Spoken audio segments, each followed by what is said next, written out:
Welcome to my writer's room. I'm BT Higgins.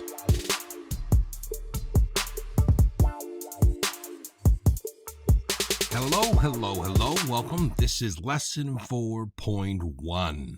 I am currently planning my next novel. If you remember from the last update sort of lesson, I finished book 2 in the Ireland Chronicles last time, or a couple of weeks ago, and I've been doing other stuff while I plan the next one. The next one is going to be called Minty Nothing More, The Magician's Guild, I think.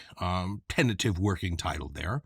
But I thought this might be a good time to discuss a little bit about the process of writing. The writing process takes you all the way from that very beginning ideas stages, which is where I am for book 3 right now, all the way to publishing. And it's the same steps, the steps I take are the same steps that you should take. So I thought we'd just discuss a little bit about that process and a few little tips or that might help you as you work your pieces of writing to the publishing stage. Now, that doesn't mean you have to work every piece of writing through this whole plan. It's just fine to have some things just be rough drafts, just be ideas. You don't need to go back and fix it up and clean it up and put it into a nice format and then publish it. That's not necessary because when we're talking about publishing, all we're talking about is getting it to that final form where it's ready to present to someone who isn't, sort of editing your story. Okay. And so let's talk about that. All right, step 1 for me, I've got a new book that I need to write. Now, I've got some of the stuff already planned just because I set it up in book 2. So I know a little bit of what needs to happen in this story. I know where it's going to begin. And I know where it's going to end about. I haven't figured out that one final conflict scene. So that's what I need to do next. So I'm kind of in that planning stage. Now, another word for the planning stage is plotting. The plot of your story that's simply a word for the steps and events that happen in the story. And so when you're getting ready to write, whether it's something longer like a book or it's something short like just a one-pager, you want to have a little bit of planning ahead of time. There are 2 camps or theories on how you should do this. There are plotters, people who do an outline of all of the major stuff that happens, although there's different levels of outliners. Some outliners, they put in tons and tons of time and tons of detail in an outline of this is what's going to happen in chapter 1, which will lead to this happening in chapter 2, and then these characters, and they're like well prepared. They know who every single character is. They know when they're going to come into the story. They have all this stuff sketched out.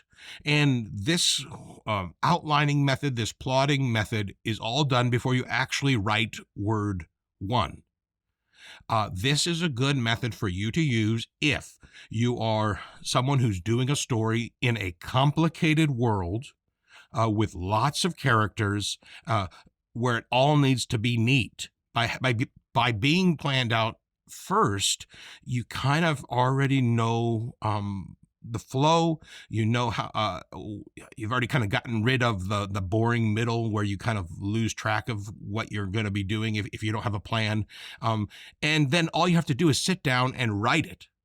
I struggle with this way. I've tried to plot or outline one of my books, and it was the only one that I wasn't able to finish because, and this was 10, 15, maybe almost 20 years ago. It was called Morgan McKean and the Great Green Gecko. I remember the title and I remember a little bit about it. But I outlined it because there was writing teachers who had said you got to outline during your planning process. And so I thought, oh, maybe that will help me get better. And so I outlined it and I planned it, and it was really fun to do that. It felt exactly like writing it. Then I got into a problem. When I actually started to write it, I felt instantly bored, as if, well, I've already experienced the story. I don't want to do anything more with this. And I tried to push through that, but eventually I just kind of got bored with it and left it. And it's still sitting somewhere, either in a file cabinet or on the computer somewhere as a partial book. Now, that was a long time ago. So maybe if I tried again when I was trying to be a little more serious about all of this, maybe it wouldn't be the same. But I got stuck because for me, I want to have a loose outline. Like I said, I want to know where it starts, where it begins. I want to know the rules of the world, if it's a fantasy world, or I want to understand who that main character is, what her personality is, what she wants, a little bit about her past, maybe something that she struggles with, or like a wound from the past. All of those basic things I want to have in place, but I actually never write it down. I just think about it and I mull it over and I just bounce it around in my head until I kind of get a sense that I know this person and I know the journey that they're going to take. And then I just start writing. Now, this way that I do it has kind of a colloquial sort of I don't even know if that's the right word. They call it pantsing because you're writing by the seat of your pants, which is just an expression to say you don't have a big plan. Although, maybe I have it all in my head and it's just not organized. I haven't discovered every scene yet, but I got some plan. And then I just start writing and then I discover the story as it goes. Now, this will work for me first because my personality needs that. If I have it too planned out, I get bored immediately, and then I kind of just become a guy typing in a computer, almost like I'm copying some other person's story. And so that's the way I do it because that's my personality. It seems that writers can either be people who thrive on outlining or thrive on pantsing, writing by the seat of their pants. And it doesn't really matter which one you are. They both have benefits and they both have downsides. If you're trying to write something complicated, you're going to need some outlining. Otherwise, you're going to get confused when you're halfway through and you don't know where one character is in their story and you got nothing on paper to refer to. And so you'll probably want to just try out both methods. If you're dealing with small stuff, short stories, your outline might just be a couple of little, brainstorm charts. Or it might not even be needed because it's a one-pager. You can remember that. It's not multiple days of writing. And so maybe it's a little easier when you get started. But the longer stuff you do, the bigger your projects, the more complicated they're going to be. And you need to keep track of characters. You need to keep track of events and plot and when each thing needs to happen within the story for it to be balanced and exciting. So maybe you need to do an outline. So I'm in that stage now where I'm planning. That means in my head, I'm doing my outlining. And then I'll be ready to start. And I'm super excited about that because that's fun. I love the writing part. All right. So after you have planned and you then begin your writing, that's just the creative stuff. You don't, during the writing time, you just want to get the words down, tell the story. Don't get too worried about making it perfect because first draft is never perfect. It cannot be perfect. And so you don't worry about that. You just write it down, get it down, even if it's a little bit ugly. Then you give a little bit of time, let it rest, maybe take a day off or a week off, and then come back to it. And then you go to the next step of the writing process, which is called revising. Revising is still important writing.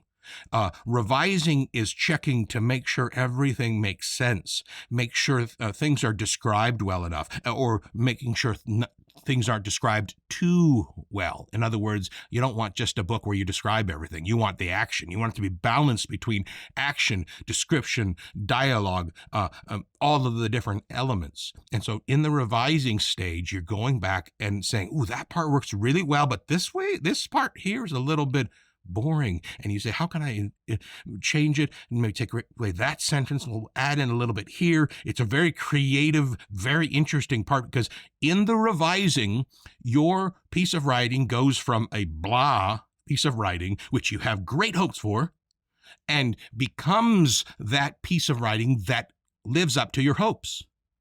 In other words, the magic happens there. the great creative process happens there. And revising is many, many steps and many, many layers until you get that feel that, oh, this is smooth, this is interesting, I'm engaged. And you just keep doing that. Once you feel that you've got it, once it's feeling right, then you go to the next stage. And the next stage I call editing, which is different than revising, because revising is the big problems and the big flow issues and the big character things and the big pull out sentences and add in paragraphs. That's still the big writing stuff. Editing is just getting rid of the mistakes so there isn't any misspellings and wrong capitals and wrong commas. And that editing is basically getting it clean so that when someone reads it, they're not distracted by the mistakes. And that this whole editing stage is getting easier and easier. Yeah, you might have someone at your house who wants to edit it for you or is willing to. Maybe if it's part of school, your teacher will, your parent will. But it gets a lot easier nowadays with technology to just use a grammar editing program. I'm going to talk about grammar editing programs in a couple of lessons because that's a quick, easy, painless way to find that comma mistake or to find that misspelled word. And so after you've gone through that a few times, you've edited it, you made it clean, you formatted it so that it looks right, you got all the paragraphs in the right spots, and you got the title page, or you got your name at the top, all of those things, then you're ready for publishing. So then you hit save and you print it, and it looks awfully pretty. Now, publishing doesn't have to go any farther than that. You got your clean copy, it's printed off, and it's in your binder with all of your other pieces of art. I should say writing, but writing is art.